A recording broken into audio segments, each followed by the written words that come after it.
Hi everyone. So with May being Mental Health Awareness Month, I just wanted to take a minute and kind of share a little bit about my story. And this time I want to be kind of more, I'm trying to work on being more vulnerable and being more open and honest, especially to myself, and also to everyone else. I've kind of noticed that, well, not noticed, but as I've posted on social media about my mental health disorders and the things that I struggle with, I feel like I've kind of um, dressed it up a little bit. I've kind of touched it up and made it look really nice. And yeah, I've had hard times, but things will be better. Um, just look for the light at the end of the tunnel. And not that that's not, you know, not that that's not always the case, but I just kind of wanted to be a little bit more real here, and kind of just share a little bit more honestly, because it's not until you're in, those deep, dark times where that is where you feel the most alone. No one shares about those moments because it's pretty scary and very dark, and no one wants to, um, you know, why would you want to hear that? Because that is, such a depressing, literally a very dark time. Um, and so, no one ever shares that part. And so I just kind of want to take a minute because I know for me, I'd love to be able to have someone to go to that's like, hey, I've been there, because man, it sucks when you feel so alone. Um, and so I just kind of wanted to talk about my story. So, um, January of 2017, I was diagnosed with anxiety, depression, and ADHD. And my time here at college has been pretty difficult. Um, it's been a pretty rocky um, rocky time, I guess, a rocky journey. And here I am about to finish my junior year of college, which is wild. But anyways, this past semester has been extremely difficult, mainly because in January of 2019, I was diagnosed with OCD. And so that was something that was really new to me that I thought, there's no way, like, I don't wash my hands excessively or any of those, very stereotypical things, because that's all I knew about OCD. Um, but once my psychiatrist talked to me a little bit more, I was like, wow. He had brought it up back in October, and after sitting on it for a few months, it really resonated with me, and it made a lot of sense. It clicked. So what it looks like for me is, he called it the doubting disease. So basically, I doubt everything, and everyone struggles with doubt. Like, it's not that in itself. But for me, decisions are extremely difficult. I kind of it's always second guessing. It's always not. So I'll take a very stereotypical example. The hand, like when people excessively wash their hands, um, they're doubting that whether or not they got all the germs. When someone completes a series of, a set of, like, turning the lock a certain amount of times, that's the doubt, telling them, it's their brain telling them that, oh no, you didn't quite lock the door, you gotta check it again. And so there's been a couple of things that have been, I'll get back to the making decisions in just a second, but I've noticed in myself a couple of those, like, stereotypical things, like, I'm always messing with my bracelets. They always have to sit in the right place. My shoelaces. I mean, I can't, like, if I notice that they're sitting not exactly the way I want them to, it will drive me absolutely insane, and I can't do anything until I fix it. And then, like, locking the car door, I always doubt as to whether or not I actually locked it. But anyways, the more internal thing that you don't see is decision making. So for me, making a decision is extremely hard. It sounds silly, but it could be, the tiniest decision to make. So, as we go about our day, we're constantly making decisions, whether we realize it or not, whether it's deciding where I'm going to eat for lunch, or what I'm going to wear, or where I'm going to get a cup of coffee or something like that. And then obviously big decisions too. But I mean, it is exhausting for me to I kind of have to go through this series. It's kind of just become a routine that my brain has learned how to do, where if I'm given two options, the idea of making a decision between two of those and the outcomes, how those outcomes could both be extremely different. Obviously, there's not a right or wrong choice. I have the power to say where I want to eat dinner. It doesn't even sound, that sounds crazy. Like, why would that be such a big deal? But my brain is telling me all of these things of, like, I have to make the right decision, whatever that is, whatever that means. And how am I supposed to know that? I can't, so I don't win. So it's kind of a big process of, if I'm deciding between, so one of my favorite things to do is go to a local coffee shop. And so if I'm gonna, first of all, it's kind of a big decision as if whether or not I'm gonna actually go. Sometimes it's a lot just to get, it's kind of a lot of anxiety just to, because I don't know what I'm gonna see, what's gonna be going on.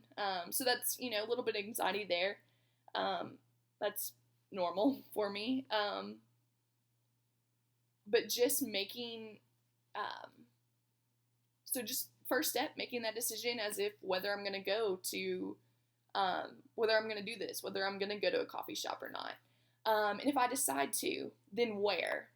So if I think about the places that I could potentially want to go to, I'm going to think about, I'm going to think very intensely of, okay, what are the possible outcomes of being at one place over the other? And there's no way of knowing that. And so it is a very exhausting process. And I know that sounds really, really kind of crazy. And you may not be able to understand it or wrap your mind around it, but I promise you, it is very real. So just kind of going about life on my own, it's been really hard. Trying to remind myself, that, okay, sometimes I gotta stop myself and realize that, okay, listen, brain, it doesn't matter where you eat, it's totally fine, like, nothing is gonna happen to you, whichever one you decide, it's all gonna work out and you're gonna be fine. And I wish I could, I wish that worked every time, convincing my brain that. I can say in my heart and in my mind, I can say it out loud and believe it 100%, in my heart, in my mind. But it's my brain that just does not buy it. I cannot convince it. I just haven't learned yet. And that's something I'm working on. I'm trying to learn how to change those that thought pattern, because it is possible to change the way those like negative, change the way you direct those thinking patterns, which is something I'm trying to learn. But yeah, so I mean, it's definitely been quite the journey of kind of learning more about this and learning more about myself. But it is by no means been easy. It has been so hard, and I can't tell you the consistency of the amount of nights that I've just been in tears, just not being able to, to understand that, things will get better. I mean, it's hard when you're in a very dark place to see that light at the end of the tunnel. I don't care what people tell you. A lot of times there's not much someone can say to you, at least in that moment, that's going to convince you otherwise. Because, there's just a lot of kind of just that chemistry imbalance and just those deceptive brain messages. Unless you've got that under control and you know how to redirect those negative thoughts when they come in. I mean, it's really hard to convince yourself otherwise. But I know for me, it's hard because the hardest part is that, my brain, like, even if people who love me and constantly remind me of their support for me and their love for me,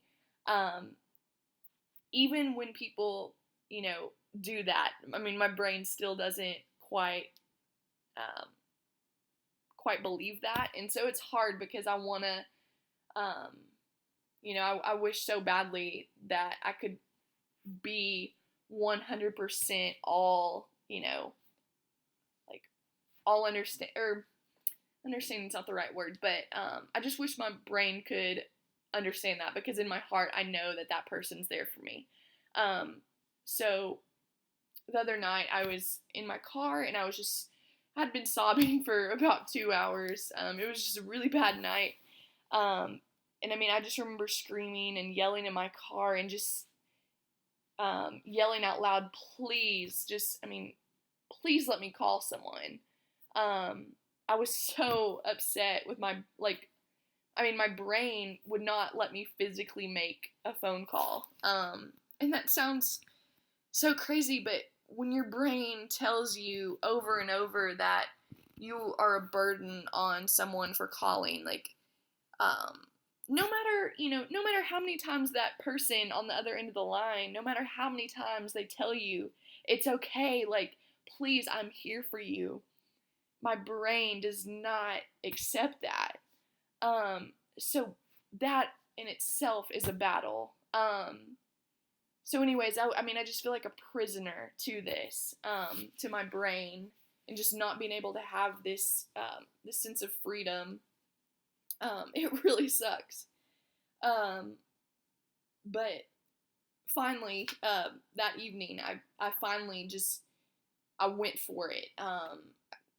There was like a brief second where my brain just kind of got distracted for a quick second. And that was just long enough for me to call someone. And the person I talked to, I can't tell you how much that conversation helped. And within that conversation, that is also a moment that my brain kind of let its guard down for a minute and kind of almost started to buy into it, what they were saying. And I mean, I can't tell you the amount of relief that I felt within that super dark moment. I mean, that doesn't happen often.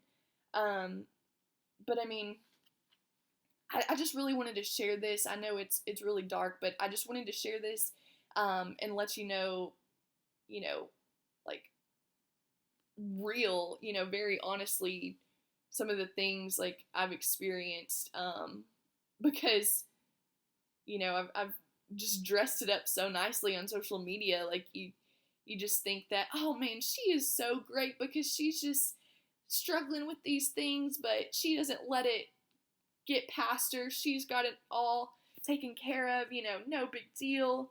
But that, I think I kind of, I thought I was doing myself a favor by posting about it on social media, and like, oh well, I'll help be a voice and help other people out. But I don't think I'm helping anyone, including myself, by not being completely vulnerable and honest.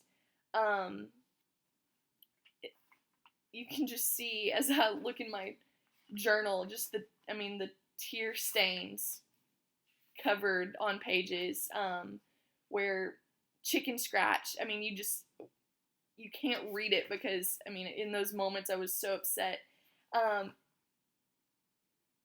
And, looking back at it, one thing it's probably the realest thing that I've written so far,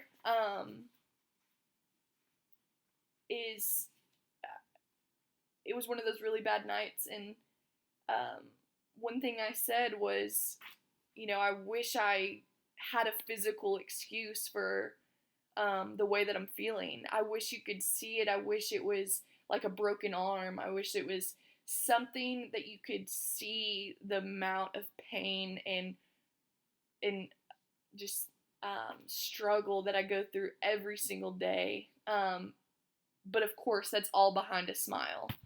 And I even wrote, I wish that, like, I just wish I could get in a car crash. That is a very dark and, literally depressing thing to say, but it's true. I've thought that. I've written it down. I've literally begged for a car crash because it would give me a physical excuse. And that's what, it kind of makes me emotional because it's like that. I hope that expresses in some sort of relatable way of how much this, how painful this is. Just to hold back tears, and so it's definitely not been an easy journey.